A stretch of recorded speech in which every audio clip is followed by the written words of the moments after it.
Doing it. We're doing it. Doing it. Oh, Doing hitting it. the button? No, I'm hitting the Go button. ahead. Yeah, No, the please. button's hit. Producer, hit the button. Sorry, I'm gonna hit the Produce. What'd she GJ, say? spin that shit. What'd she say on the thing? Hit the fucking button. And that's right, R2. I just set a new course. We're going to Cloud City. It's a mighty good gin and tonic, which makes me up another.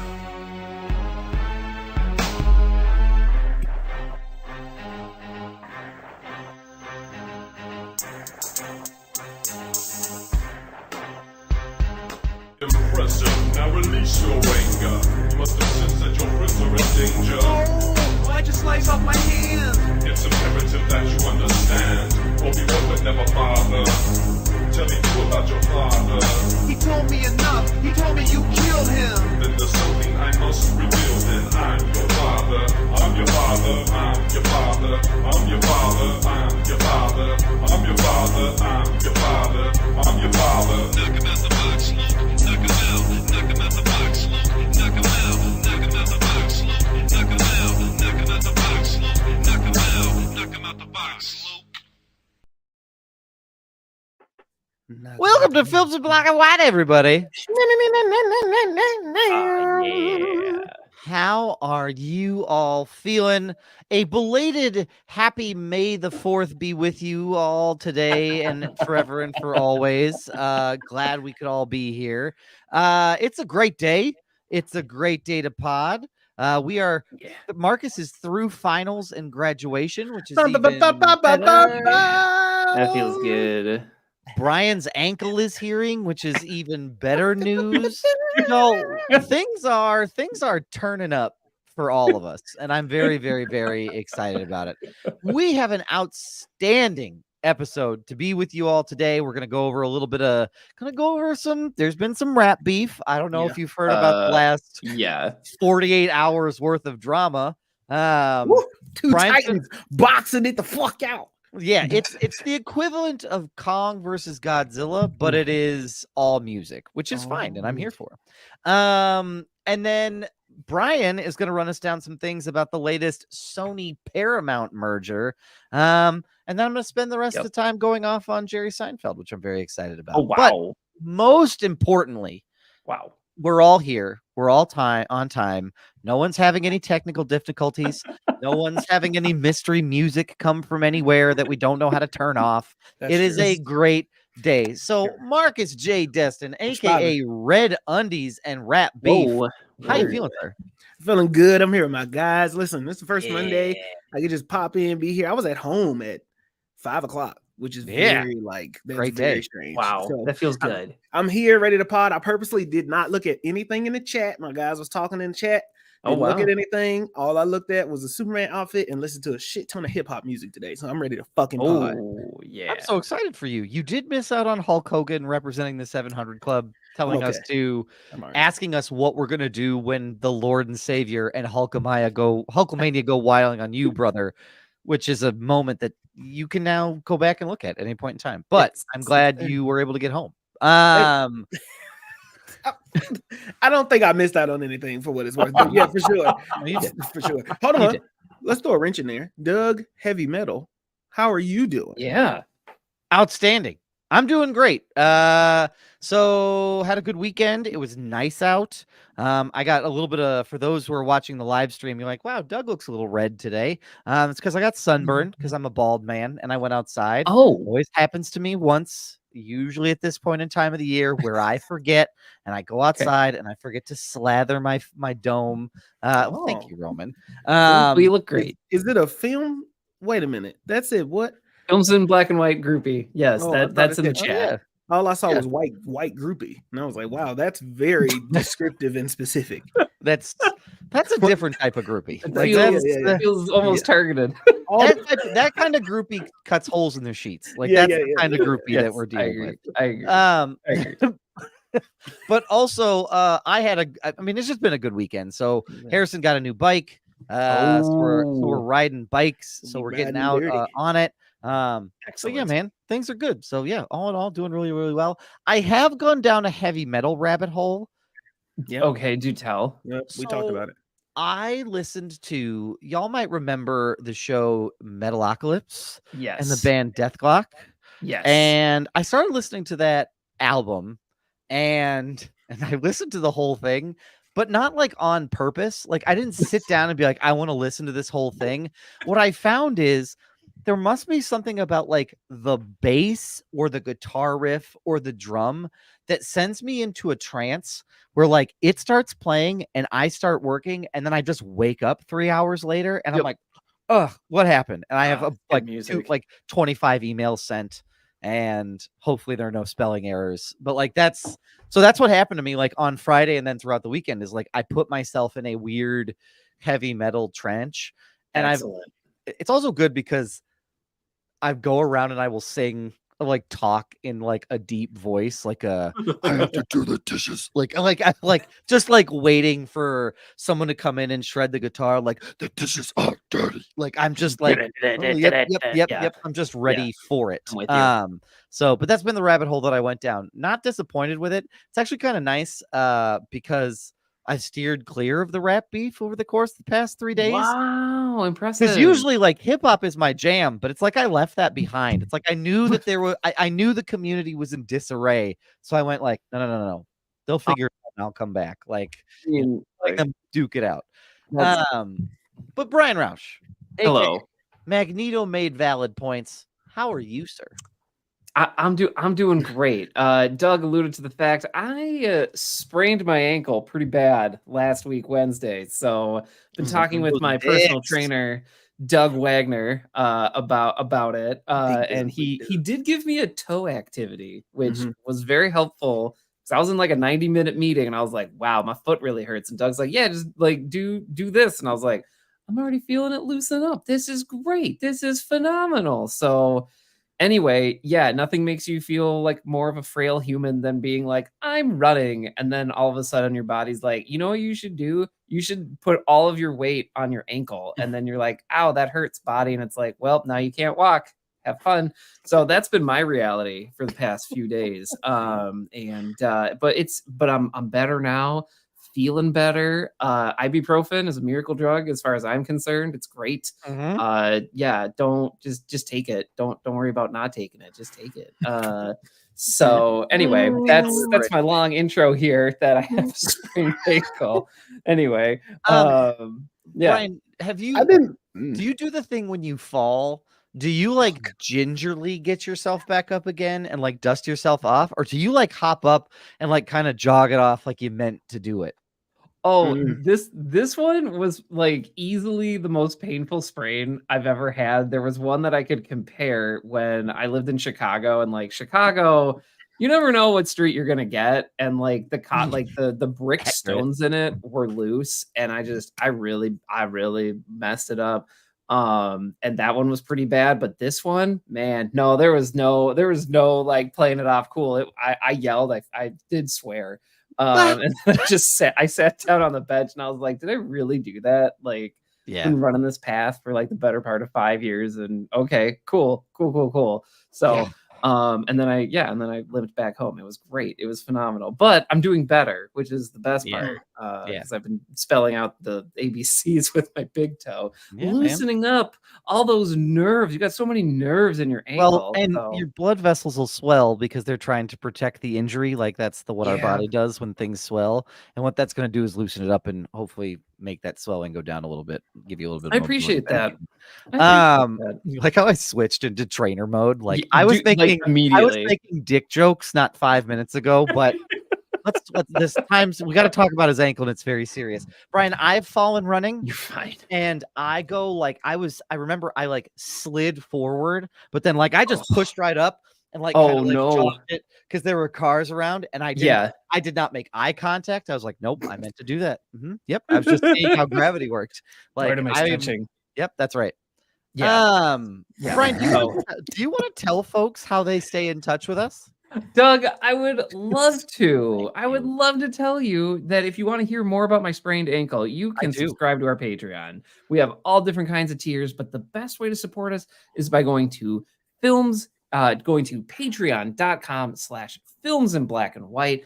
This is how we stay an independent podcast. This is how we cover what we want to cover and how we stay separate and independent from all of the major conglomerates. Because I guarantee you, if we were part of a larger podcast network, we may not be able to say certain things about certain hip hop artists, or we would have had to take a side depending on a certain label. We can just say whatever we want, or you can be like me and you're like, I'm completely neutral because this ain't my business. So anyway, that's the best way to follow us and support us. If you can't do that, make sure you're following us on socials. We're on Facebook and we're on Instagram. Make sure to follow our Instagram. That is where we put most of our clips from the show.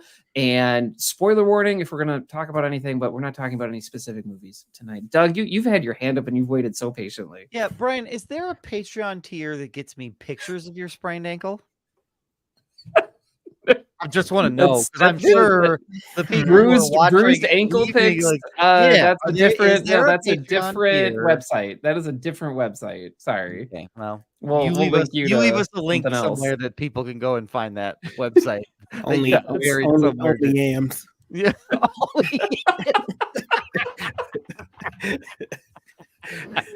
Well done. Well done. This is what fun with friends. This is great. Fun with friends. Here we go. Gentlemen, we have another exciting episode of Fill in That Quotable, which is a little different than Catch That Quotable. Don't worry, I got yours. Catch that quotable. Whoa. The silky, distracted sounds of Marcus J. I am very distracted. Sorry. How could you tell? I've been across from someone looking at their phone before, so I know what whether it's live and in living color. I know you can't see what I was seeing in my glasses, could you? That was pretty. No, I wasn't looking though. I'm gonna go back and enhance. He found those bruised yam pictures that Brian was talking about. That's a gentlemen. This is a fill in that quotable. Each one of us has a word that we get to fill in. So I'm gonna all read bruises yam. All yams bruised. Yeah, I mean maybe. I know what movie this is from, but it's not going to help me in this quote. So okay. Here we go. I'm gonna read the quote. Wait, are you guys ready? I didn't even ask. Are you ready? I'm ready. Let's go. Hit me. Okay. Hit me. Thank you. Yep, hit me. I missed my cue. Okay. I messed it up. I was distracted. It's all right. It's all right. So I think my blank of blank is about to blank, and it was said by Patrick Bateman. Okay, sorry. Say it. Ooh, that was quick. Can you say it again? Mm-hmm. I think my blank of blank is about to blank Patrick Bateman. Now, I know what movie this is from, but I cannot tell you. It's American Psycho. It's American Psycho. It's American Psycho. Okay, fun fact. I've never seen American Psycho. Ooh, that's worth a watch. Okay. That is worth a watch. Okay, yeah, I figured that seems like it's like a classic, but I've never seen American Psycho. So yeah, I'm out. Yeah. What is it? Yeah, Doug, you're gonna have to lead us with at least a little bit of context. A little bit, because I've only seen this movie once, and it was like 15 years ago. My blank is what? I think my blank of blank is about to blank. It's not the business card sequence, right? No, because remember, he makes excuses the whole time, like every time he needs to step away. So for those of you listening, and for those of you who haven't seen it, I'm not going to spoil it, but the general gist is Patrick Bateman works in a Patrick Bateman. Yeah, he works for in the investment world in New York City, and he has a really, really dark secret. And the dark secret is he's a psychopath, and so which leads to weird situations, and it's like executed in a very sort of like very unique way, especially given the time it was made. But every time he needs to step away because he's having like some like urges, or he feels like caught off guard or cornered because he has to answer a question about where he was or what he was doing, he always says like, I need to go return some videotapes. Like he's always making an excuse in the movie that he has to like go do something. So the cue that we're getting from Roman is think of a face. Think of a face. Okay. We're gonna blank the face. I think it's okay. So I think so I don't know the first word, but I think the second two words is, I think the blank of no, because that would be, yeah, I don't know what this is. I have absolutely no idea. I'm out of luck. I think don't my know blank is- well, Do- I think do- my blank is gonna blank. Do we just want to wave the white flag and just look it up? Or No, Roman, give us one word. yeah, just give us one word. You might be able to figure it out. Give us one word. Or don't give us anything. Whichever one Maybe of it's your the word. three, just give us one of the words. We don't have to do it for money. Like we can, we can wave the white flag, but I just want to. You I mean, just if want we to can see get- how I many. if just you want to, can get it. I just want to Yeah. see Like, like what's the handicap here? because I have zero idea. The of- first word is mask. I think my mask of that's what I thought it was. There's a line where he's looking in the mirror in the bathroom and he's taking because he has this really intense facial treatment in this facial routine, and he's peeling the mask off. And he says that he has this line out loud, and I can't give you the exact word of it, but it's essentially the gist of I think my mask is about to crack. Something in there, but I can't place the order and I don't have it exactly. So I don't know what I know maybe crack is the last word. So I think my mask of blank is about to crack. Deception, my mask of manipulation, my mask of deceit. I don't know. What is he portraying throughout the movie that he's been trying to hide from people? Oh, he's trying to show people that he is, the whole thing is it's sort of a commentary on Wall Street culture where it really wants you to think there is keeping up appearances and the competition of who has the best business card and who has the best suit and who can get the best dinner reservation, all that coupled with someone who has a deep dark secret. So there's a facade here that he is keeping up, and that's what the mask line is sort of getting to. I like deceit. I think that's a fair guess. I think that's a fair shot. Okay, I looked it up. So do you want another hint? Or I looked it up.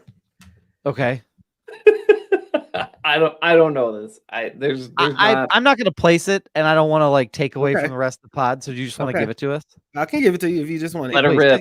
Yeah, white flagging it. Just give it to us. From the movie American Psycho, the quote is, "I think my mask of sanity is about to slip." Oh, I never would have gotten that. Yeah, for sure. I never would have gotten that. As soon as you got 2/3 of the way through, and I was like, "Yep, my mask of sanity is about to slip." That's a fire ass line. I might have to watch it just for that. Oh, it's a great line. Yeah, it's where I fell in love with Huey Lewis in the News. Yeah, it's a great movie. Yeah. Jared Leto's in it. I'm pretty sure it's one of the first movies that Jared Leto is in. That's right. Yeah, he's been around for that long, ladies and germs. Morbius himself is in this movie. Morbius himself. The movie that broke me. The movie that broke Ryan. Oh my gosh. Gentlemen, we have a lot. We got some different pieces we want to get into. Yeah. Marcus, you know what I'm most curious about, just because people might not necessarily know, and you tend to be our rap beef correspondent. I mean, it's true. Marcus, you want to lay us down what's going on with Kendrick and Drake? Man, I would be glad to attempt to. Please. Just to give everybody this brief, I guess, timeline of music. Let me look it up because somebody did post a good tweet that kind of phrased things in a good way. This beef has been brewing for decades now. Now we all know the big three, right? The big three in the realm of hip hop and music. And sometimes it bleeds over to one of these guys, like Drake primarily can cross over to pop, and he's one of the biggest artists in the world, where the other two are more. Kendrick is also leans over. He can be more world renowned. J. Cole is more hip hop at its base, right? Yeah. Lyricist to his core. Still, the big three is J. Cole, my favorite rapper, Kendrick Lamar, and Drizzy Drake. Okay, they've been running the game for years, untouchable, selling over 250,000 every time they drop a fucking album. They outsell everything. It's crazy as hell. Who's Froggy Fresh? Isn't that the guy from that video game No. I don't know who Froggy Fresh is. Honestly, That's neither I here don't nor there. know enough that could be a real artist. Oh, you know wouldn't what? I don't know It absolutely could be. I don't know. Doug brought it up, so I felt like I don't know. Okay. So Okay. here's what happened. So apparently, the rumor is Kendrick and Drake did a song together called First Person Shooter that was on Drake's Yes. album. Okay. It was a smash hit. Apparently, they wanted Kendrick to be on the song for that to be a big 3 type song that they put out, the biggest fucking ever to do it, right? Would have sounded crazy. Because the big 3 have never done a song together. Okay. Now there's been internal beef or whatever between Kendrick and Drake, and we kind of knew that. And J. Cole and Kendrick are more friends. Okay. So there's a song that comes out. It's called Like That. It's by Metro Boomin Future featuring Kendrick on the verse.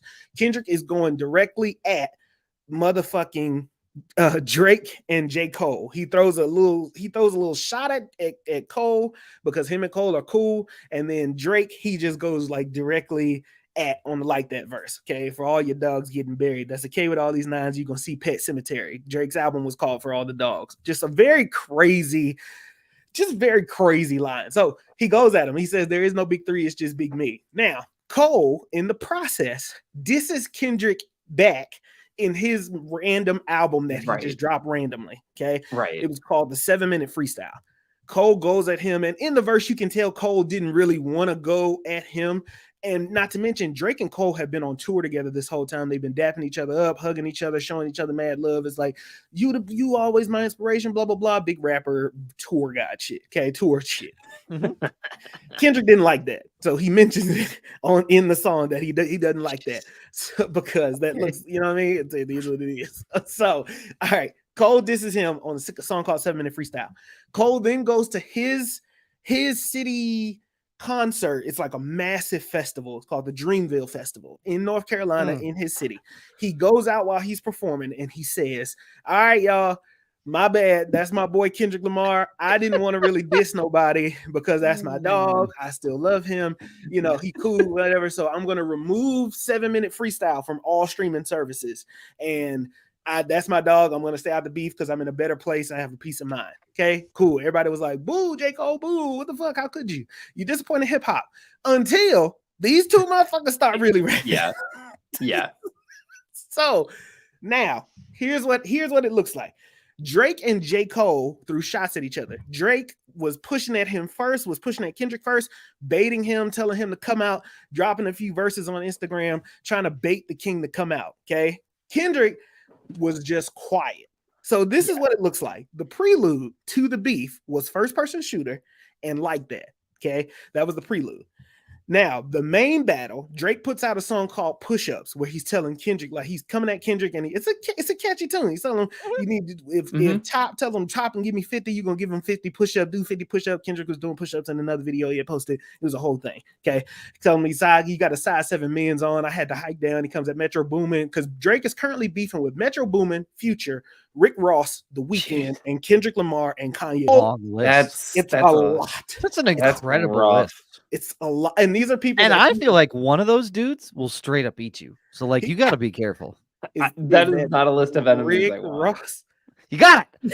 I knew it was a long enough list where I was like, "Who's it gonna be?" And I wonder who he's gonna guess. He got it. That's what I was thinking of. Literally eat you. He does. He looks like a man who is like, Go ahead, say something. I'm gonna turn you and into a whole bucket of wings until you had a wing stop, and no one will come and look for you. I, as a fat man, cannot just like, you know what I mean? I'm gonna let you have that one. That's fine. All right, cool.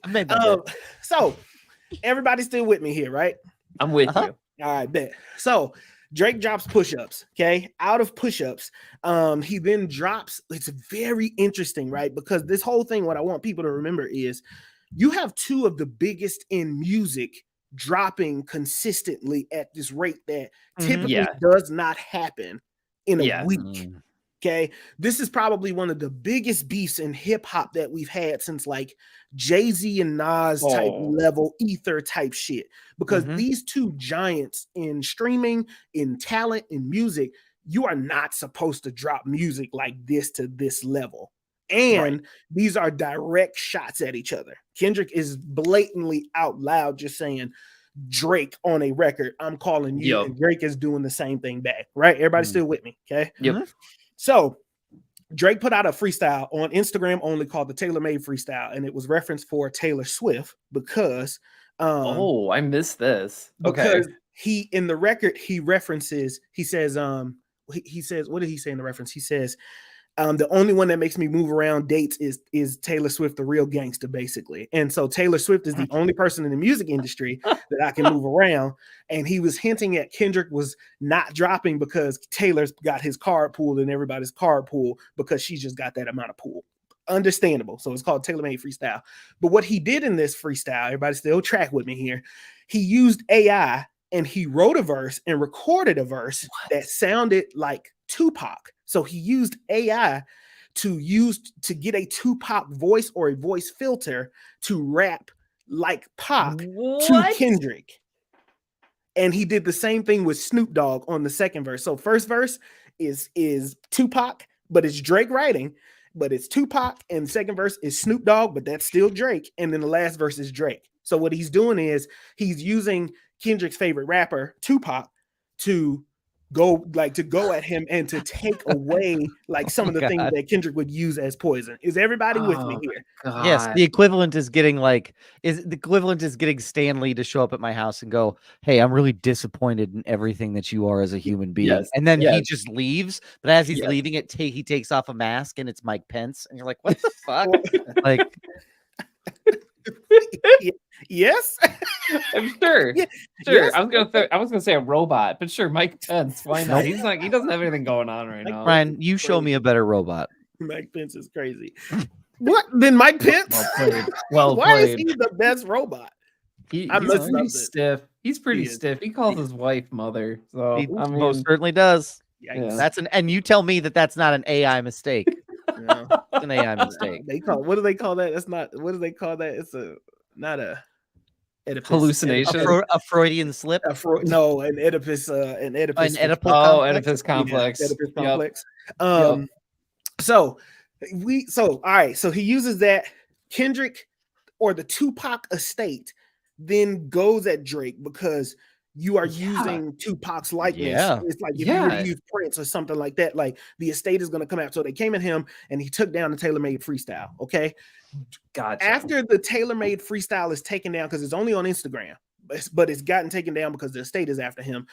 It's then Kendrick then drops this song called Euphoria, where in this song, Kendrick deliberately states, this is just one of the lines, I don't like you. I don't like the way that you dress. I don't like the way you talk. I don't like the way you walk. I just don't. He just says this blatantly. I don't like you. Okay.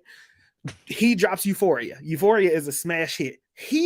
Kendrick then copies, mind you, all Kendrick is doing is just tweeting out the YouTube link to these songs. That's That's incredible. it. No context, no nothing. That's incredible. While Drake is playing internet games and trying to get people to like get on his side by posting like memes and things of that nature. Yeah. Because that's the game Drake can usually win at. But with a lyricist, you can't do that. So the next step, Kendrick then drops a song called 616 in LA partially because there's so many triple, double, quadruple entendres. He dropped 616 in LA because Drake this is Drake's style of songs. Drake usually drops a timestamp song. So it's like 414 in London, 313 in Texas, or blah, blah, blah. And those are Drake's best songs. Oh, got it. Okay. Oh man. Okay. Okay. Oh, I'm sorry. Go ahead. Any questions? No, I'm just glad you're pointing. I did not. I would have not known that. I did not know this part of the lore. I'm very happy we're having. I did not either. Real deep. Kendrick is very strategic, right? And so he drops that 616 in LA. It's a fire song, okay? And then Drake drops Family Matters. So it's immediately he drops Family Matters, okay? And he drops like this Buried Alive. There was a song, Drake was the first person to take Kendrick Lamar on tour. And on Drake's first album, Take Care, there's a song called Buried Alive that Kendrick is featured on. Drake duplicates the style that Kendrick did on that song to diss Kendrick. And it's just only on like Drake's Instagram. Okay. So they do that. But as Drake dropped, same night as Drake dropped Family Matters and is Buried Alive, Kendrick 6 minutes later, he dropped Meet the Grams, where Kendrick goes and addresses his Drake's son Adonis, his mom, his dad, and Drake on the song. Okay, basically saying your dad's a disappointment. Listen to this when you turn 18. I want to make sure you're a real king. You'll always have somebody. You can call me a mentor as soon as you get ready. Blah, blah, blah, blah, blah. Hey, and to Drake's mom, your son's got some addictions he's battling. I think he's a piece of shit and he needs to die because men like him are so fucked up. And then you have his dad. He's telling his dad, your son is a master manipulator. You should have wore a condom. Blah, blah, blah, blah, blah. I'm so disappointed in you. Like, he is going crazy. Kendrick went crazy. This is the song that like I feel like this is what blew up my socials because I think this happened this happened Friday night. Yeah, I think it was because this is the song that put me like on the wavelength of like, oh my gosh. Yes. And then I was starting to try to understand all of this. Like I feel like this Meet the Grams, I feel like I don't know. It feels like this is like a cross into mainstream for a lot of folks. It's when you found out the beef was. It's when a lot of people found out the beef was real because the other ones are kind of like it's Instagrammy, it's whatever, Euphoria, but Meet the Grams is like a direct shot at Drake, right? And it was the same night. As soon as Drake dropped, Kendrick dropped a song in response. That doesn't fucking happen, and I don't know if people actually realize that. It's either there was a leak in Drake's camp or he just had it ready to go, but they were responding to each other the whole time. Right? Everybody sit with me. The other thing, didn't Meet the Grams also have the thing about Drake having like a secret daughter that Drake which is alleged, and Drake said it's not true. He said he baited him. He said Drake is claiming he baited Kendrick with fake information because he knew people were looking for information. So he gave them this fake idea that he had a daughter. Okay. And Kendrick ended up saying that in the song, like, oh, you've got a daughter that you don't want to raise, blah, blah, blah, blah, blah, trying to duplicate what happened with Adonis, his son. Okay. Right. So that is, and y'all have to go listen to this music because I'm just explaining the very high level and things that stood out to me. Okay? Absolutely. Meet the Grams. Now, here's what happened. Meet the Grams came out. Drake got quiet. Okay. And in a rap beef, you cannot be quiet for too long. Right. Because here is what happened next. He dropped that. I think Brian is right. That was on Friday. Meet the Grams dropped. On Saturday, Kendrick Lamar did his victory lap in the beef and essentially put his seal on it, which was Not Like Us, produced by Mustard. So, which is anybody knows Mustard as a beat, like Mustard on a beat, ho. It's like this dude makes music, like dancing shit. And it's like this song, when you hear it, the beginning of the song starts off, he says, Psst, I see dead people. And then the beat kicks off. So you now have Kendrick has now basically dropped Meet the Grams and Not Like Us in span of 2 days. And in the span of a weekend, he has dropped 4 songs. This was his victory lap. This is the one that's popping on TikTok. It's empty. It feels like LA. It's the one that's going to be on the radio along with Euphoria. I guarantee it. But then Drake responded with his final song, The Heart Part 6, because Kendrick usually writes, that's a Kendrick thing. Kendrick writes all of these songs called The Heart Parts 1 through 5. So Drake ended up doing what Kendrick did and duplicated it. And in the song Not Like Us, Kendrick has a lot of claims that I don't know if it's true or not. I'm just saying what the claims are, and maybe a trigger warning here. But he talks about Drake being either surrounding himself with pedophiles and Drake liking these younger women, and it's a dangerous thing, and like, oh, that's who you are, blah, blah, blah, blah, blah, all over this bouncy beat, right? And it's like this beat you dance to, and he's going to him director saying, I'm the boogeyman, I'm the one that came out, you tried to test me, I shot the shot, and he says all of these things, okay? The hard part, he mentions Billy Bobby Brown from Stranger Things by name, like not like a hint. Like, I'm pretty sure, if I'm not mistaken, he mentions her by name. No, it's in the lyrics. I just listened to it. And Drake in the Hard Part 6 is basically just defending. It's hard because you've basically, to me, in my opinion, I was trying to save it to the end. Drake loses because Kendrick Kendrick was up so many and was Yeah. consistent and was rapping while Drake was trying to play these different games and trying to belittle him and like little boy him. The issue is what the hard part 6 is now has to be used for him on the defensive because he has to go and say he can't rap at Kendrick anymore about rap shit. You now have to go out there and say, I don't like younger women. I'm not a pedophile. Whether people believe it or not, it's out there now forever. Yeah. And then that is what we got. So we had 1, 2, 3, 4, 5, 6, 7, 8, 9, technically 10, 11 songs of two giants just going albums worth of music. I was gonna say they just need to make a they just make an album together and they got a whole beef in 2 months. Yes. Jesus. So thank you for it. That was a long time, but that was kind of like how I've been processing this whole thing. I'm glad that I'm also glad you walked us through that path because since I picked up at Meet the Grams, I knew about Euphoria kind of. I did not know about Tailor Made. I knew there was a lyric from Tailor Made that I found out, but I couldn't find the song. Now I understand why. And then I saw the allusion to Tupac and the allusion to Snoop Dogg. But I didn't know that was all on Tailor Made, which is also so weird and twisted because Kendrick was featured on her song. So I didn't, when I saw some of the Taylor Swift stuff, I was like, what are you trying to say here, man? Like, are Drake? Like, don't pull Taylor Swift into this. This is not. He did it twice, right? Because he says in the song, Drake says in the song, oh, you're basically your label. You had to do whatever your label made you do. So when Maroon 5 needs a verse, you need to make it witty. And he says, and then you need to go and do that feature song for all the Swifties. He says that in push-ups. Yeah. Oh, man. Yeah. So, yeah. Thank you so much you did an outstanding job. Yeah, like walking us through that. For sure. I am flabbergasted at the lengths that two grown men will go to insult one another. I mean, it's not even insults though. It's just so creative.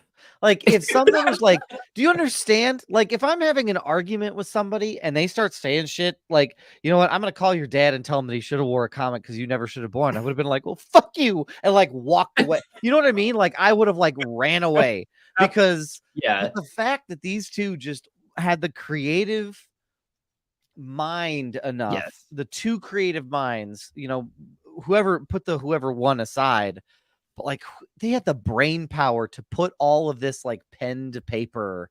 Like, I mean, it's fucking insane to me. Like it's so wild to me.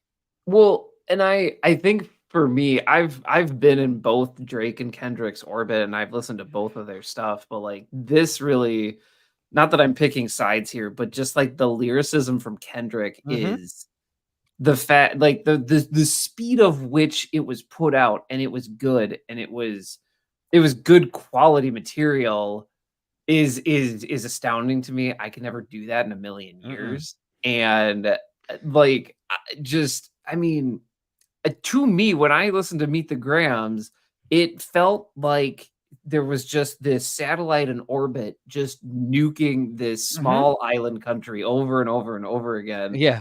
And it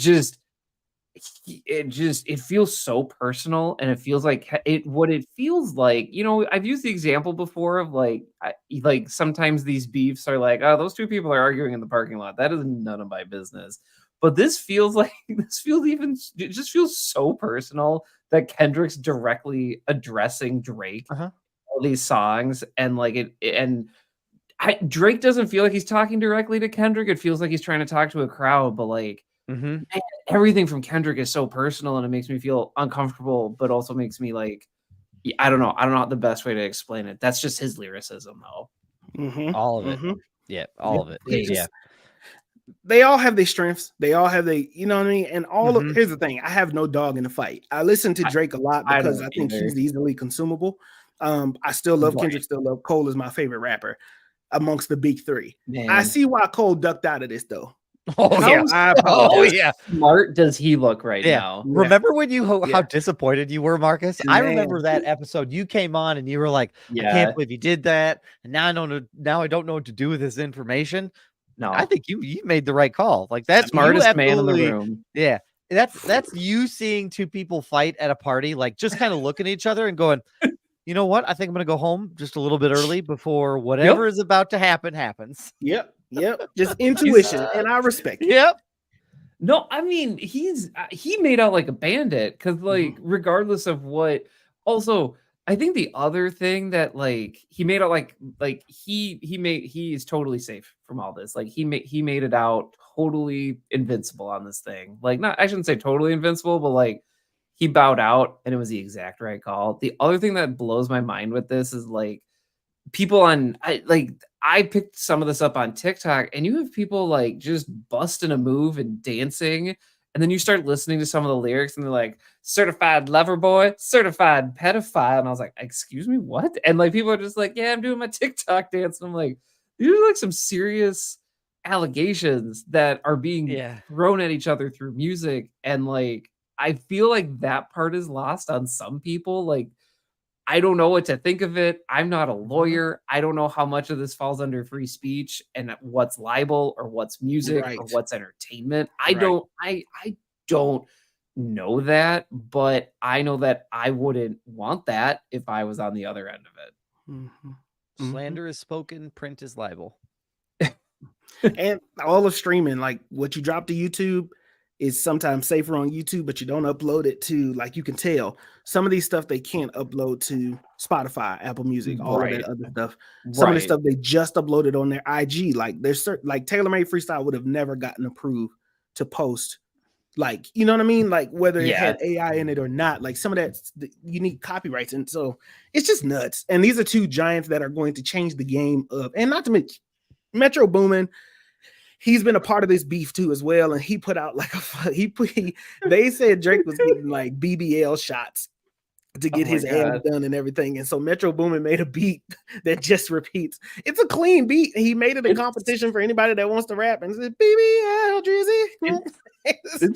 Like I don't have Jesus Christ. No, I'm not supporting anybody in this, but like I'm not gonna lie, Metro Boomin made a sick beat. Like I have listened to it multiple times. But then I'm like, is this cyberbullying? I don't know. This could all be made up. I don't know.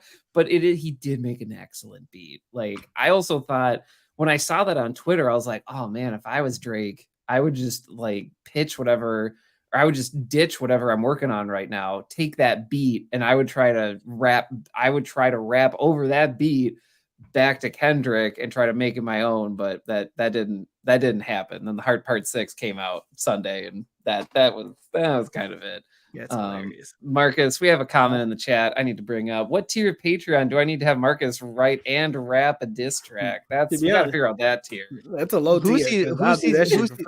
Who's he dissing? Oh, that's the question. That's the question. Who's he dissing?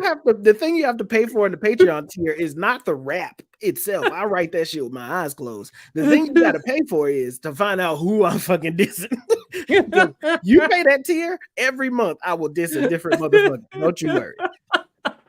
We need like a rival podcast. Yeah, like a Films in Red and Blue or something. Films in what? Red and Blue. Films in Red and Blue. Like they're only 3D movies. They take a very conservative take on just about everything. Oh, they're just constantly complaining everything not white in the movies. It's very clean. Yeah, I was really disappointed that the Society of Magical Negroes didn't have more white people in it. Yeah, the fuck? I would definitely beef with those motherfuckers.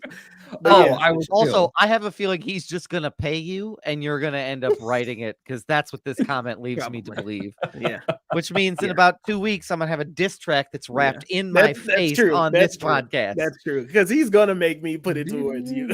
Yeah.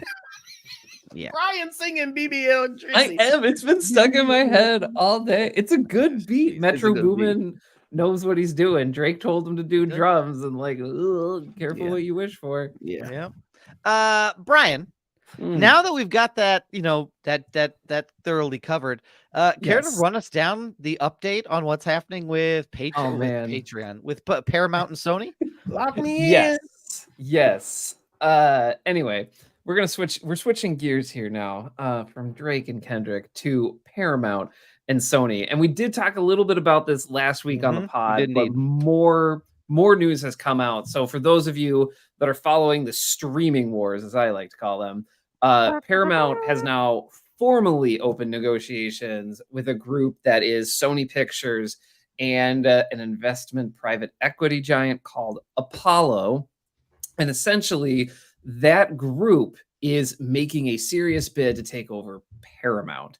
Sony is a giant. They are Spider-Man. They are I'll get a list of their movies. You've seen their movies. Morbius, Craven the Hunter, the big ones, you guys. They're the big Anyone ones. but you, The biggest.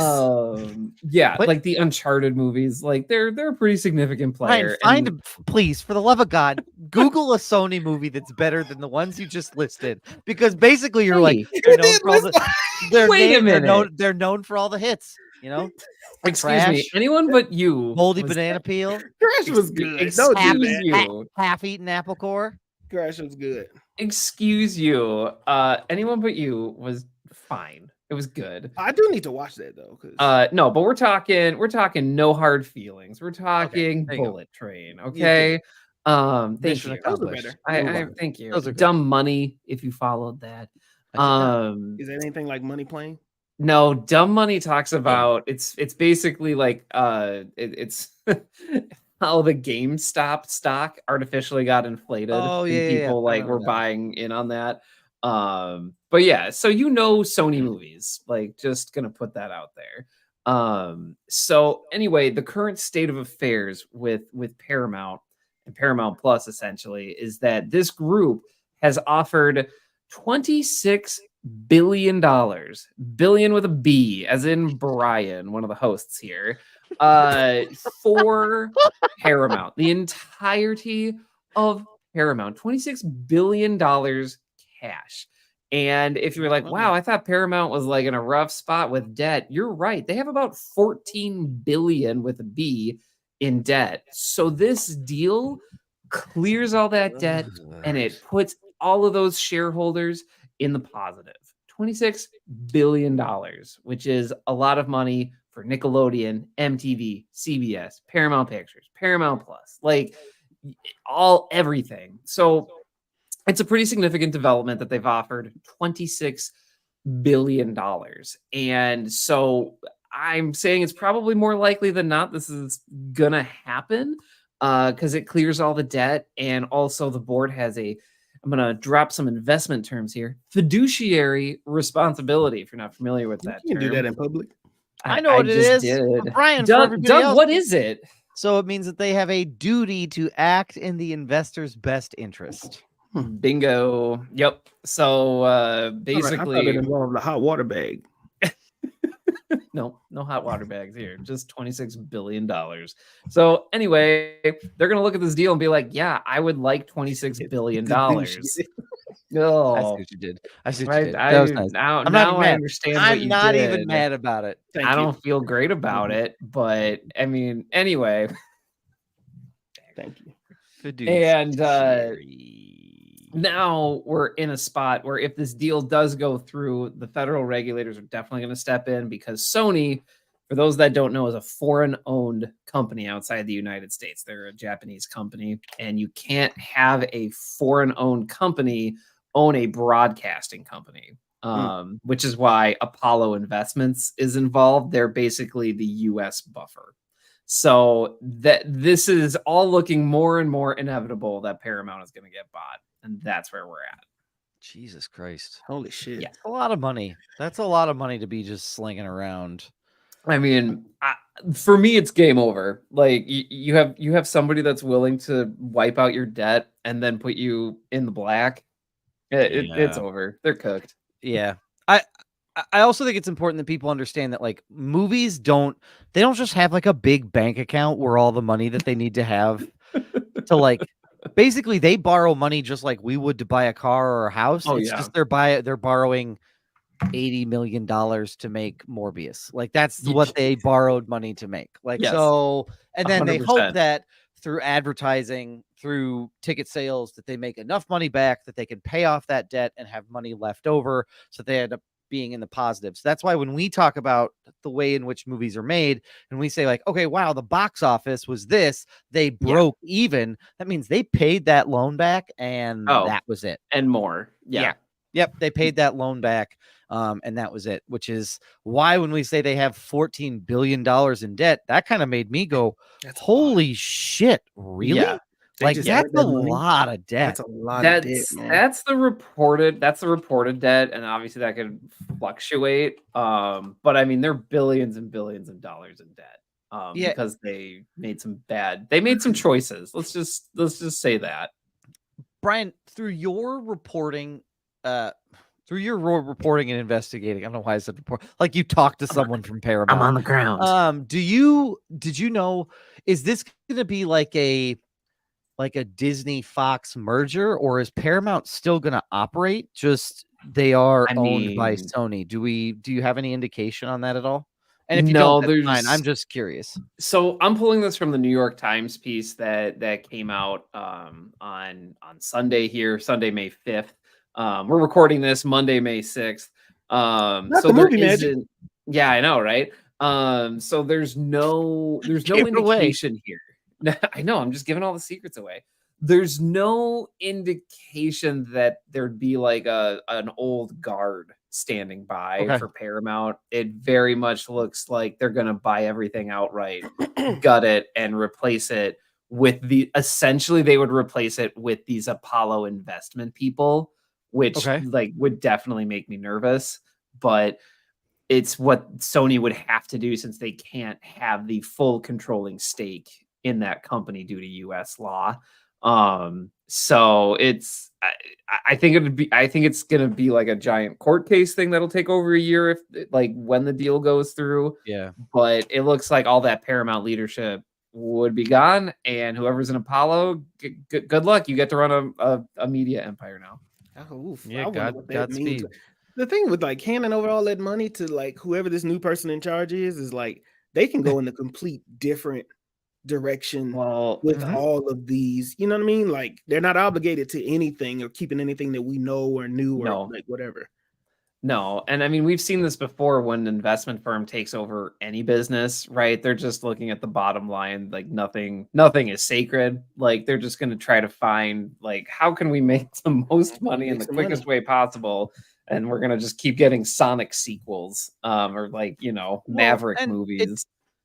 Yeah, and we've complained on this podcast about HBO Max and David Zaslav and his quest to pay, like, make money back and to get to debt zero, right? Like, and he'll do whatever it takes.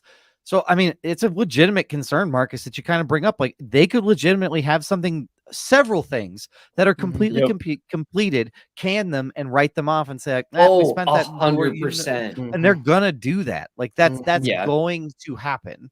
And so it's just a matter which movies is it gonna be, and that's disappointing because the IPs they got is crazy. Yes, absolutely.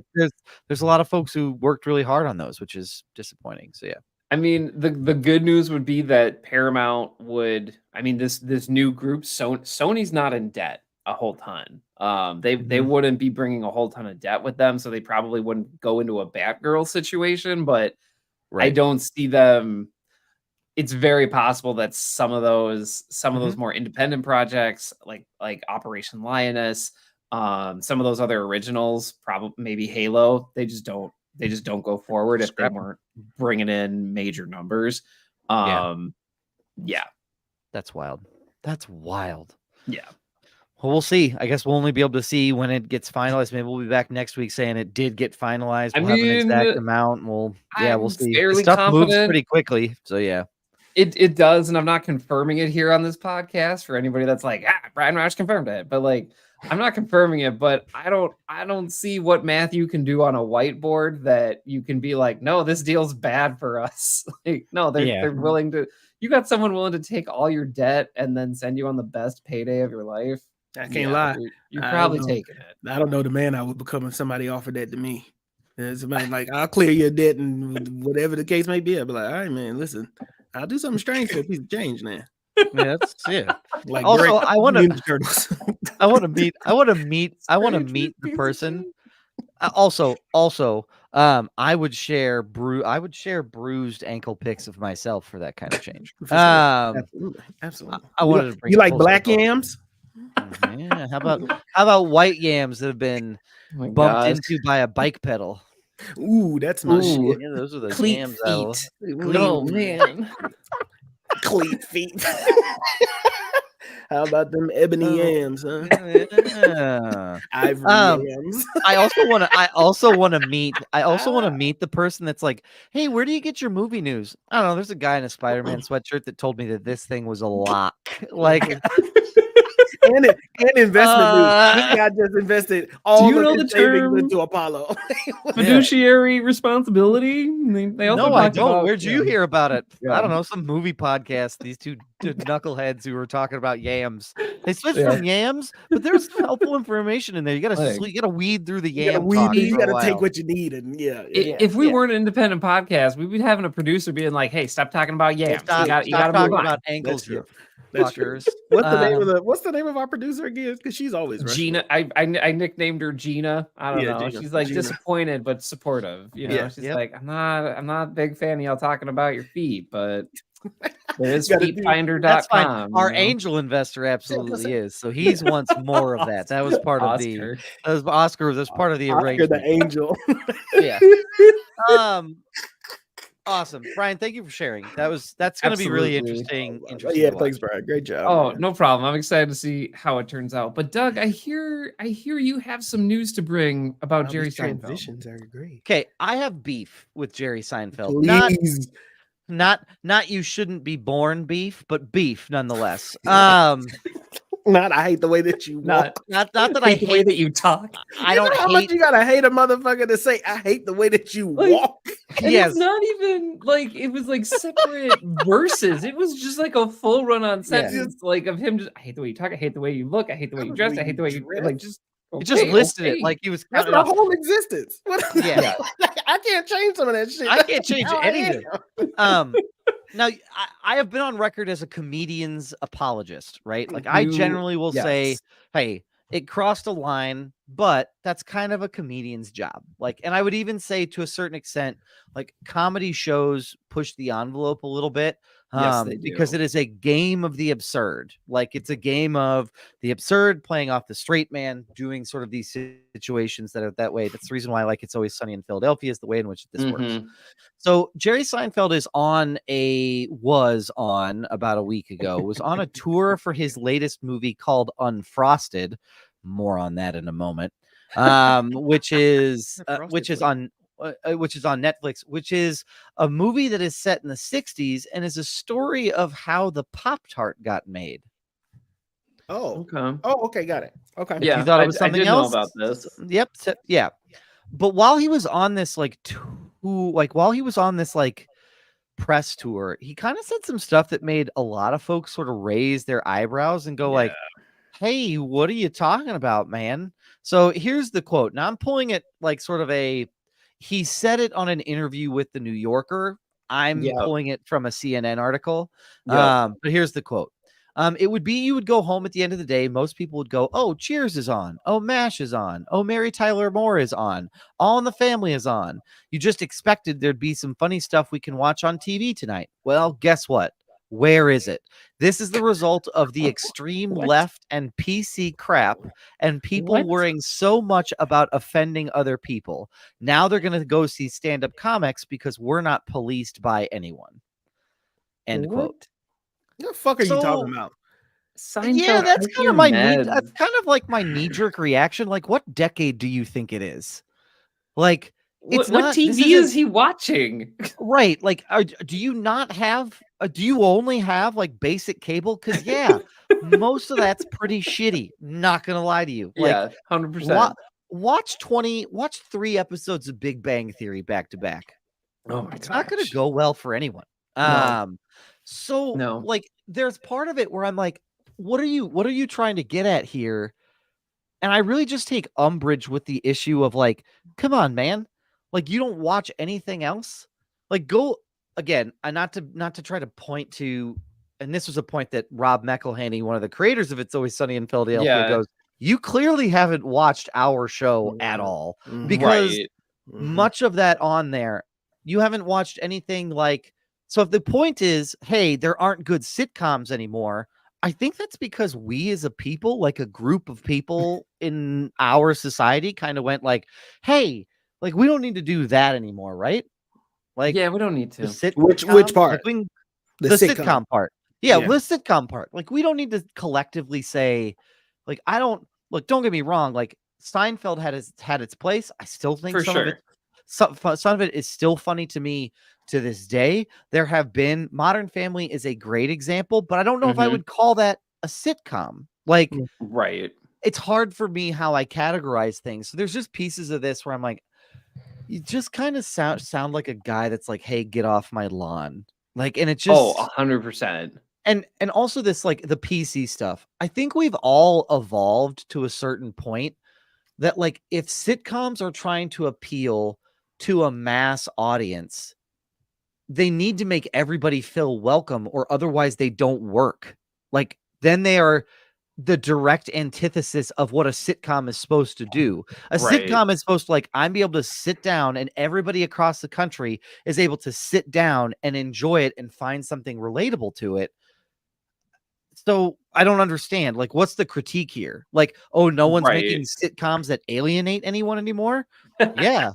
Probably because we all agree that one, it's not in our best interest as a society to put that stuff forward. Two, people have realized that for better or for worse, inclusion and seeing yourself in that family gets more people to watch, which Yeah. newsflash makes more money for the studio putting it on.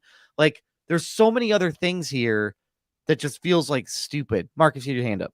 Yeah. I have questions, and maybe somebody can help me process a little bit. Let's do it. For people that say this comment, like the PC Mhm. crowd, the PC crowd, the PC crowd. Oh, yeah. What type of jokes are you wanting to hear, or Great that you're question. cracking that you feel as if Right. ain't being said enough? Because what exactly are you looking for?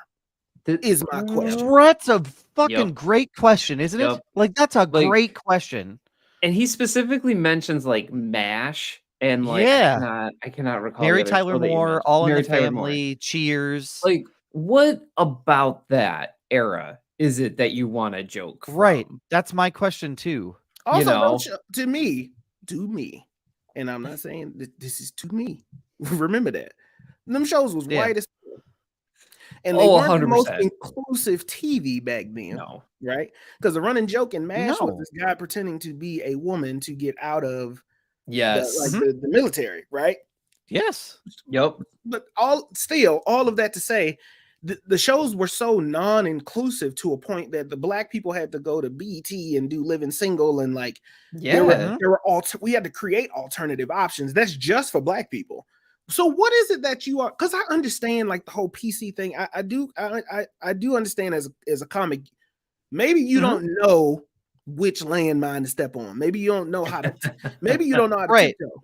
But maybe you should Right. develop a new way to tell some jokes that ain't just about offending anybody. You can tell Well, the truth, and I do yeah. know that there are comics out there that can make a very good joke in a very smart way that doesn't offend anybody, but it just opens up like Yeah. some type of level of thinking. You know what I mean? Well, and I think stand-up comedy is a little bit. I agree with you, Marcus. I think stand-up comedy is a little bit different, right? Because I'm there, and it's my responsibility as the comedian to sort of take you on this journey with me. Of I make you feel safe. I make you feel like this is a place where you can relax and you can laugh. And as I start to get into my set and I get in deeper and deeper and deeper, I start pushing the envelope a little bit to see how you respond. Like that's my job as a comic is I'm Right. responsible for the people in that room. If you watch a comedian, none of them walk out and go, let me tell you 3 things about my dick you didn't know. They always start with, hey, this is a weird city. Hey, here's a weird thing that happened to me while I was getting here. Hey, Right. here's a thing that happened to me at work the other day. Those are entry points to start to say, like, see, I'm just like you. And then as they get towards the end, that's when they usually start to switch and start talking about, you know, their sex life or their relationship or their marriage, because everybody's with them. Like, yep, you got me. Keep going. You got me. Keep going. Yep. And you can't really do that anymore because people's attention spans are short. One, it's hard to do that masterfully in a sitcom style format, first of all. But Marcus, to your point, yeah, what joke are you trying to tell? Like, so I've watched just about every episode of Seinfeld probably 2 or 3 times. I haven't actually sat down and done the math, but it's my go-to show when I want to shut my brain off. Yeah. And most of those jokes are like about Jerry's relationship, which are usually involving someone talking about like sex, how they're trying to get sex, how they're trying to get better at sex, about how something weird's happening with dating. Like that's one plot line. Right. There's a few episodes of a routine running through line where it was like, we can't really talk about anyone who might be gay or might be different because they don't gel with the group that is the 4 of them in the show, because the 4 of them in the show are straight white people. So anything outside of that is a little bit foreign and weird. There's a whole line. There is a whole episode where they think Elaine is dating a black person, like a light skinned, but it's never like a black person, like a light skinned black person. It wasn't And they popular keep back then. saying over and over and over again, they keep going like, I don't feel like we should be talking about this. So they're not like comfortable talking about it. Yeah. And that's, so what joke are we trying to say?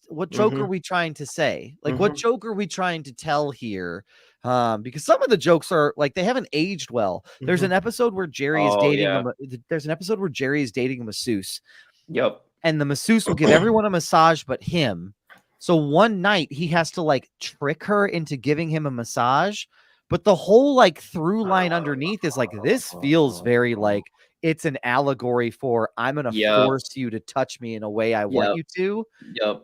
And we're all supposed to sort of like laugh about it. And I think if you tried to make that now, people would be like, ooh, that's really close to talking about rape. So like, are we, so again, Jerry, do you want us to make more like light-handed rape jokes? Because I don't think those are in good taste for 7:30 on a Thursday.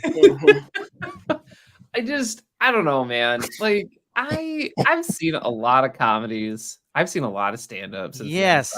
Seinfeld, and I have seen some very crude and rough jokes. I'm not going to say necessarily like offensive, but like to define the term, like Tina Fey talks about it in her book, and I'm going to use that definition. Like, great way. A rough joke might be like something like saying a truth about some type of racial injustice. Like, oh, that's a rough joke, but it's true, or like there's some element of truth to it, and it might make you uncomfortable, but it's not necessarily like, you know, it's still a joke. Like that's I'll give you an example. I'll give you an example, Brian.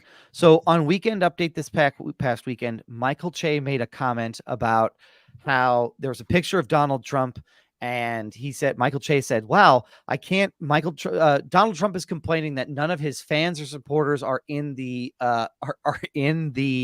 courtroom with him as he's on trial. And then he goes, "What is he talking about? Look at all those police standing behind him." Like, that is a great example of a rough joke where there might be some level of truth to that, but it kind of makes you go like, ooh, and even the audience was like, like, that's a great example. I'm a big fan of a smart joke. You know what I mean? I like, love smart jokes. An intelligent joke that does bear, because that's the thing about comedy, it's got to bear a little truth in order to hurt. It's going to hurt a little bit. It's going to bear a little truth, but if you can do it well, then you can do. I feel like a lot of older comics just are not moving with the fucking times. That's like the most basic thing I think is happening. It's the same generation of comics that are complaining about, like, oh, we can't say whatever the fuck we want to anymore. Yeah, why the fuck would you? Like, you know what I mean? Like, in a more diverse world, why the fuck would you why can't you challenge yourself to maybe do better? Well, or also craft a different joke. Quick. Sorry, I want to jump in. You sorry, Brian, and I'll cut to you.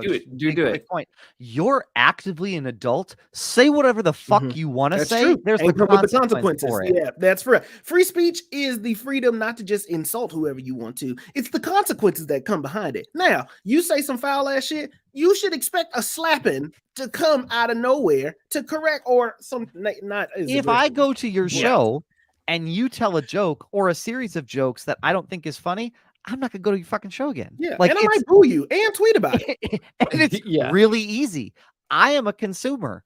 Not to say I'm not trying to make this like a dance monkey for my enjoyment type of scenario, but Right. you chose to be in an art form. Like, this isn't divine intervention. No one said like you have to be a comic so you can go like there. You made a choice to have that be your line of work. Yeah.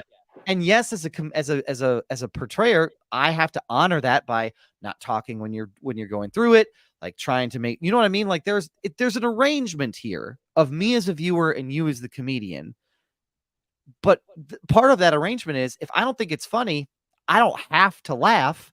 And two, I don't have to come to a joke when you do a set at a comedy club again. Like I get to choose with that. So go ahead, say whatever the fuck you want to say. Write whatever show you want to write, Jerry. Seriously, write it. But don't be surprised when people don't watch it, because after all, if you're an artist, and I believe comedy is an art form, art is valued by the people who are willing to consume it. If I am not willing to consume it, it might still be art to you, but it's not art to me, and I don't want to participate in it.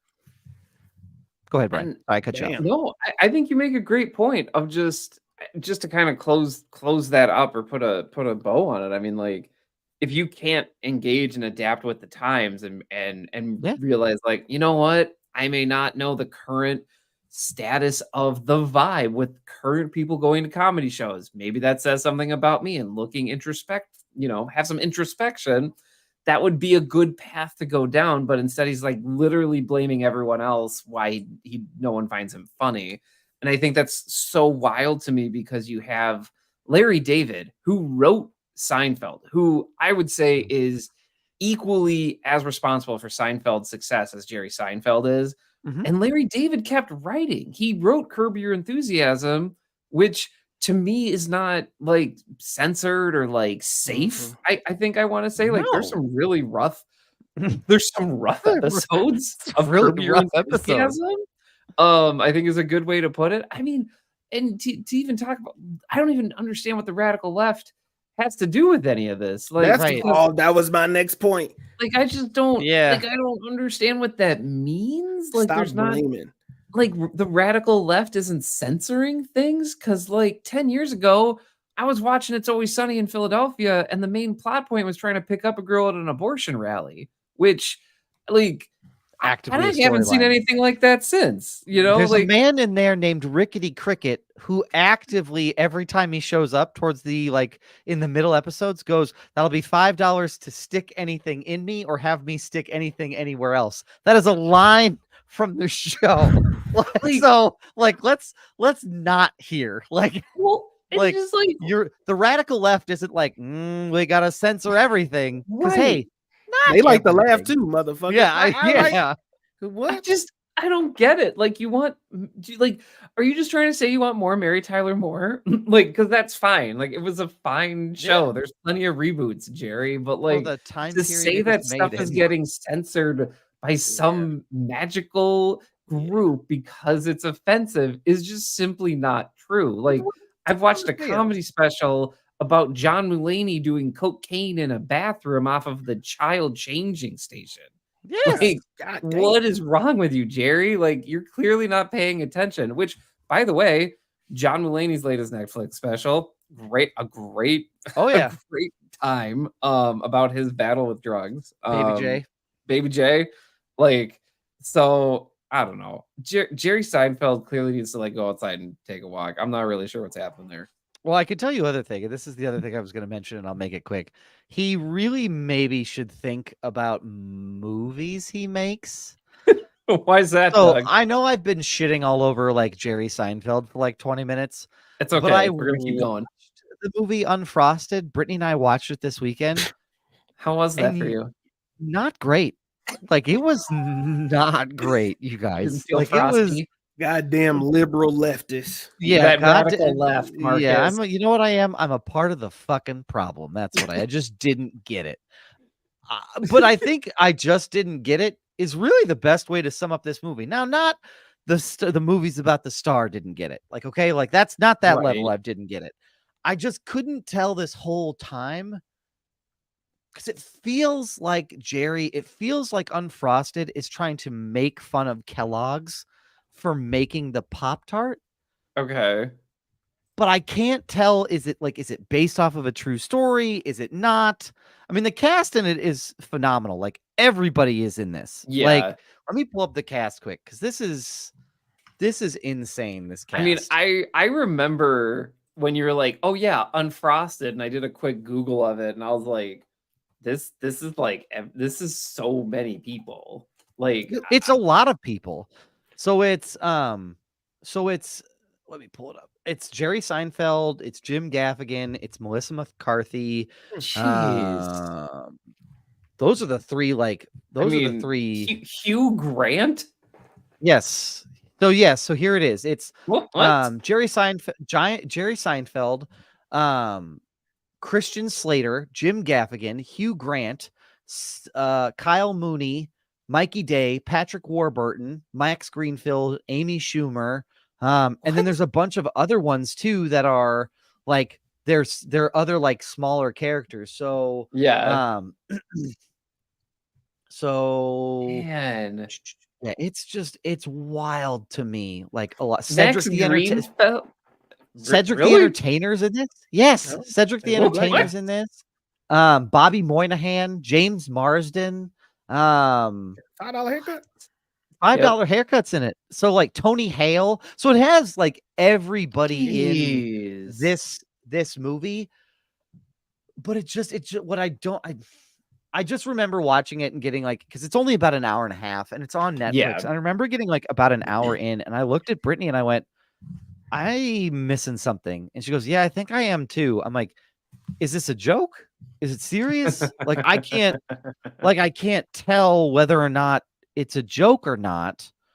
And so it was really hard for me to consume and to understand. It's on Netflix. So, I mean, if you have an afternoon to kill, it's only an hour and a half. So that might be an even worse review recommendation than like Rebel Moon Part 2. And I'm not even joking. And we were so hard on Rebel Moon Part 2. And you're just were.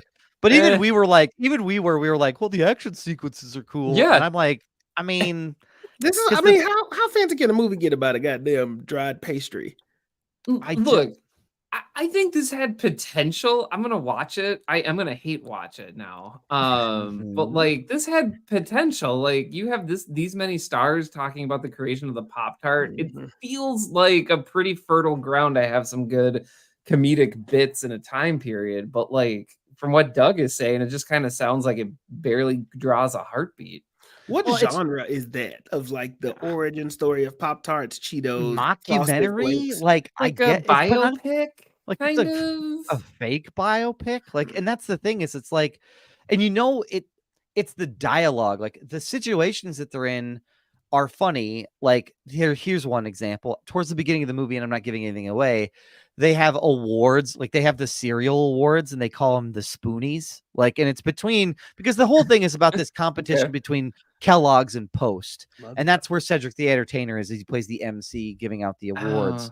And it's sort of like, oh, cool. But is that like, are those real? Are they not real? Like because they feel made up, but you're all right.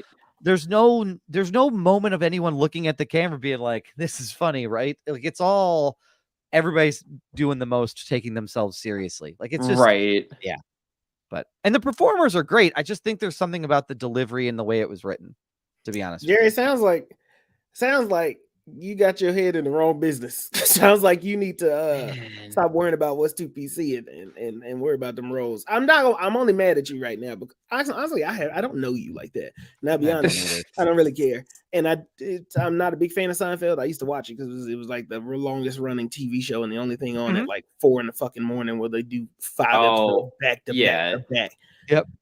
But I just think stop blaming other people. Either like get used to it and stop trying to either all of the comics are going to come together and rebel against the leftist PC agenda, or shut the fuck up. Like do something different and find another way to go get it. Any real hustler will find a way to hone their craft in a different fucking way and stop making excuses. Like that's to me. Yeah, and I think there's two things here. I feel like Jerry Seinfeld is like maybe 2 to 3 years away from like the right-wing comedy like kind of The sector of inevitable just Tim Allen syndrome. Exactly. I do think he might Tim Allen it and like Oh, he's yeah. like, "Hey, white He's certainly on people, that trajectory. remember when things were back in the 50s?" And everyone's like, "Yeah, I do. I remember when things were in the 50s." Like, and that's it. That's the bit. That's the Do you mean set. when I couldn't vote? I remember Yep, that. How that one. funny was that? Like, that's the Tim Allen set. Like, "Hey, remember when kids didn't have iPhones?" "Yeah, I do. Isn't that funny?" I feel like we're really close to that. And I do Yeah. think in the next 2 to 3 years Now, that's happening. this isn't full Roseanne Barr syndrome. Like, it's understand that this is a sliding scale of old white comedian like Yeah. itis is, you've got your Tim Allens where they were kind of weird, and you're like, hey, remember Yeah. when you did like cocaine hard in the 80s and people And then then you got Home Improvement and everybody were like, him? Really? And they're like, Well, yep, he's turned a new leaf. he- That's what's happened. He ratted everybody out to the FBI. So Yeah, that's what happened. And then, but not like Roseanne, where it was like, where she was like, yeah, there's a cabal of people who make me in charge, and I don't feel like serving. I don't want to be their slave anymore. And it was like, Ooh. God damn, Roseanne. Like, Yeah. yeesh. Yeah. Honestly, work. I think the other thing here is that comedy is so it's not like back in the day when Seinfeld was doing his thing, there was like 4 network shows, right? And that was it. It is so it is just so I'm not gonna say fractured, but there's so many different waves of comedy and so many different shows, so many different channels. Like people follow comedians on TikTok and would rather watch their lives than like watch a stand-up That's a set. fact. That's not me, but like I do know those people and the way that comedy has changed. It's so clear that Jerry Seinfeld and his team just don't get it. And I think the best contrast I can give you to this is Conan O'Brien, who's like, I'm going to have a podcast. I'm going to talk to these people. I'm going to connect with these people. And he just went on Hot Ones not too long ago. And it was like, incredible. and he's killing it. It was incredible. Like Conan O'Brien, almost 60 years old, just killing the game. Like I was shocked. He He's just had an amazing. HBO. He just had a Max thing that came out where he's Conan O'Brien Must Go, and he just goes to different countries and basically does yes and improv all over these different countries, and it's funny. Like it works. Like it's silly at times, but it works. It just shows you that like Jerry Seinfeld is just he's not creative anymore. He's not open to anything, and he has people around him lapping him, and he just can't make sense of it. Yeah, and I'm kind of tired. Like I am equally tired of the like coming for comedians for what they said when they were on stage. Like that group of folks that's like, we need to police everything anyone ever says with a mic in their hand when they're on stage. But I am also equally over the comedians that are like, we're not allowed to say what we want anymore. Like both extreme sides of that coin make me go, ugh, like enough. Like I'm just over both of you. Like leave me alone. Because both make me angry for different reasons, for very different reasons. But I'm fed up with both of them. But yeah. Well, that's what I got. Thanks for being with me while I was on my Jerry Seinfeld diatribe. I appreciate it. It needed to be said. It needed to be said. Anybody else got anything that they want to chat about before we wrap this one up? Marcus, do you want to maybe talk about maybe a certain red-caped fellow? Yeah. Our favorite alien. Yeah. It's okay if it's no. Maybe you need some time. No. We need to talk about it because it was revealed today. It was. James Gunn posted the first full-ish picture of Henry Cornsweet as Superman today in the full red and blue Boy Scout in all of his glory. He's sitting in the seat, and what you see in it is like the way that he's had it set up is there's an attack happening in Metropolis in the background. And in the caption it says suiting up or getting ready, and it's Superman basically putting on his boots and getting ready to get on your fly out.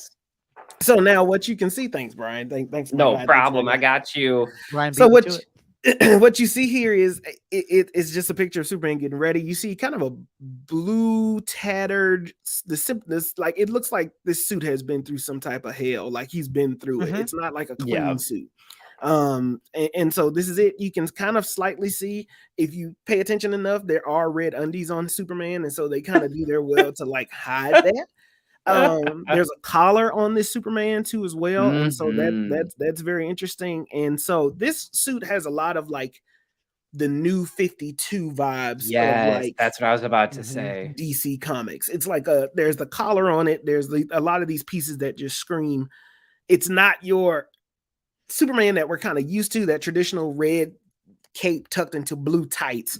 This is a little bit more modern, a little bit more fresh. So this was a picture he posted on Instagram and socials everywhere. Thoughts? And I love that in the background there's this giant cosmic event happening and he's just casually getting dressed. Love that. Love that for everyone involved. My knee-jerk reaction when I first saw the suit for the first time was I really like the collar. Okay. Yeah. I don't know why. I felt like they always, with some of these, not so much with Henry Cavill's suit, but with the other ones, they always gave this like plunging neckline to Superman. They always made it like right here, and I was like, it just doesn't make any sense to me. Like, it just seems I would want my neck protected, especially if I have a cape, because then I can make my whole cape connect to my traps and through my shoulders instead of having to be connected to just my shoulders. I really liked the look of the collar. I thought it gave him a little bit more of like a nice look. So I enjoyed that one. This is the feeling that it's giving me here, like a little bit of this like the collar that's here, but there's this 100%. This is definitely like the more you see by the pattern tracings in the arm, except for the red undies. Like this is what essentially the new Superman looks and feels like. And I'll be honest with you, I'm 50-50. Oh, okay. I need to see what the suit, the way that the picture is taken in the suit looks bulky. It doesn't look, you know what I mean? Like it looks like it has like a lot of extra protect your neck, Superman, protect your neck. Like Wu-Tang. You gotta protect your neck. You gotta protect your neck. Wu said it best. Shout out to the Wu. If I walk into the theater and Superman is listening to Wu-Tang, I'm gonna lose it. Like I might cheer. I might scream like a little And I'm 50-50. I want to see what the suit looks like when he's like standing up in the more so iconic Superman pose. Yeah. Obviously, James Gunn doesn't want to do a full reveal because I imagine he wants to do like a shot or he wants to see like the suit in action in the movie. So, but I don't know. I'm 50-50 on it. I like it. I like the Superman symbol. I like that it's something new. It still pays homage to everything that came before it, but it's still definitely its own thing. And it'll take some adjusting, but I think it'll be fine. And it's not CGI, so that's helpful. No, better. No, I like, honestly, if I'm James Gunn and I want to make a distinct difference from the previous movies, I feel like the collared suits is a really good way to go. It's distinctive, it's immediate, and it's small. Like it's something you can do with every outfit. I'm also looking at this picture and it looks like he has like shoulder pad armor, and I'm not 100% sure what I'm looking at, but if it does go that direction, I do like that idea of bulking up those shoulders just a little bit, just to kind of give it a little bit more definition and something just a little bit more different. But I'm hyped. I'm hyped for this movie. Just because the man is invincible doesn't mean his shoulders don't get sore from running into shit. So like that's my thought process.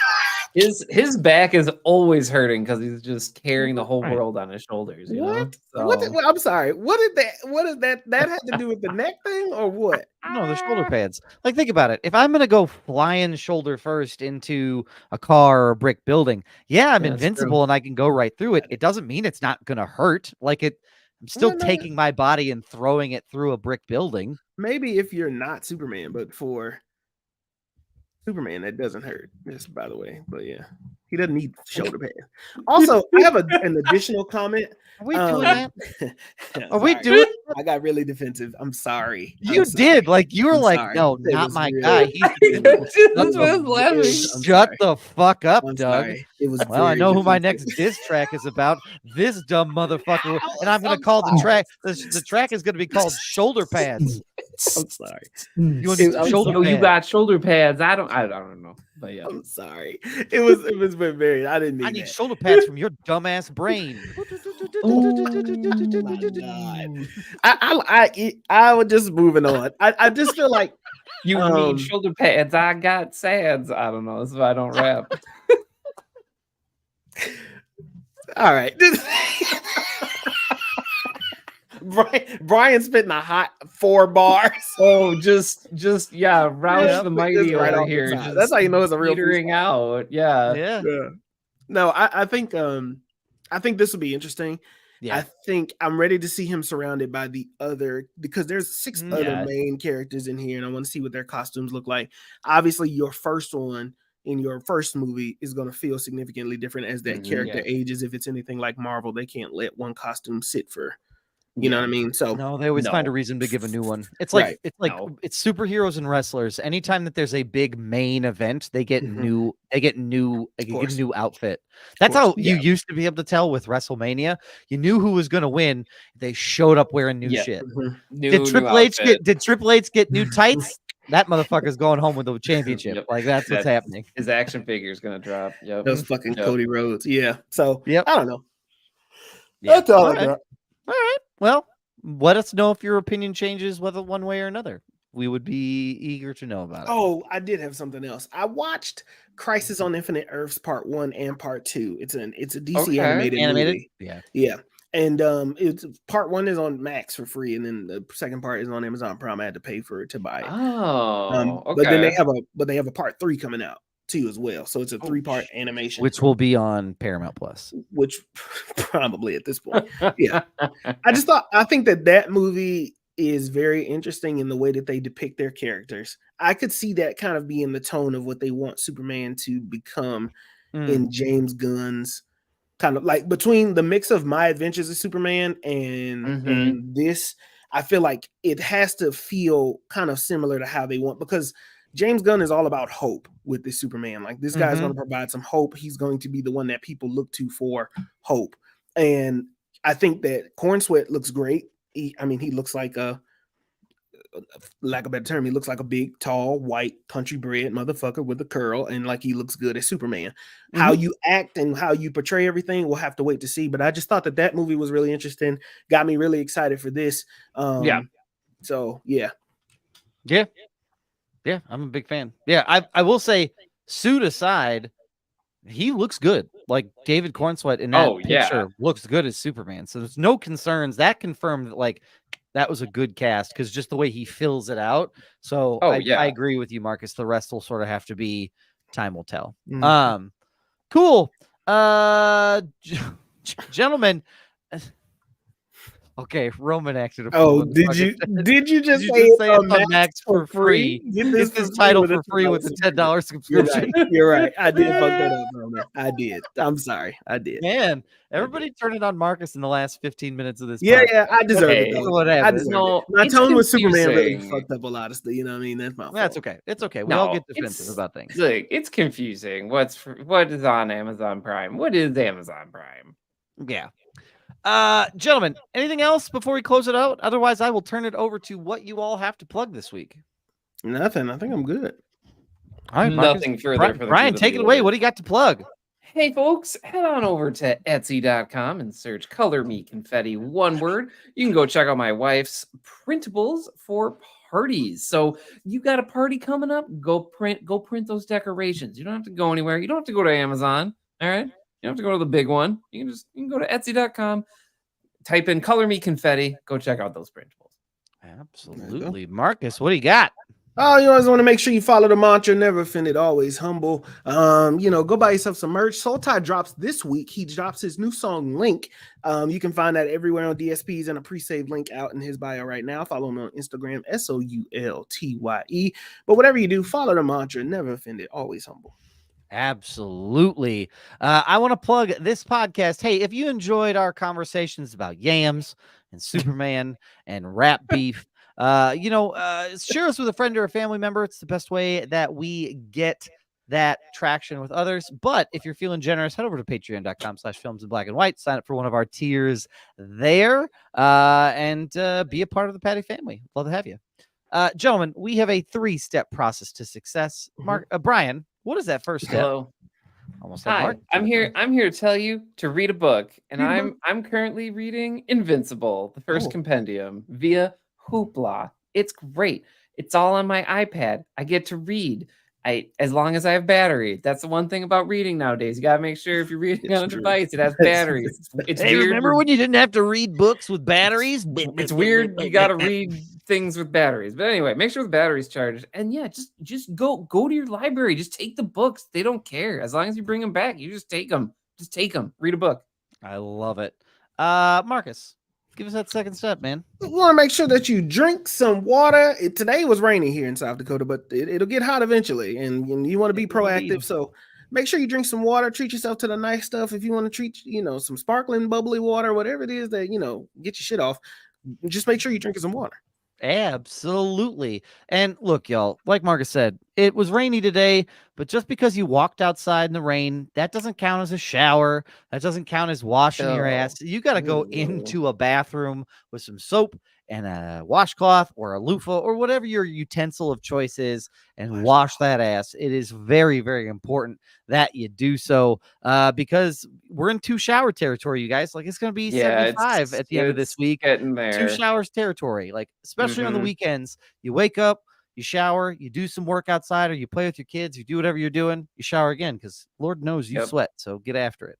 Yeah. And step 4 from our guy in the chat, Roman Meyer, step 4, grab an extra chocolate chip muffin when given the chance. He's not wrong. Like, he's not wrong.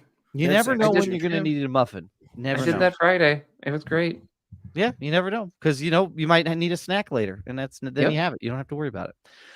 Gentlemen, that does it for this week's episode of Films in Black and White. We will be back next week with another outstanding episode. But in the meantime and in the between time, stay safe, stay healthy. We love y'all. We appreciate y'all. We'll catch y'all next week. Love you. Brian, were you giving us robot guns? I was. This is going ding ding ding ding ding ding, kind of like a Terminator, but and then I saw your heavy metal thing, so it was a lot happening in my brain at one time as you were starting to sign off.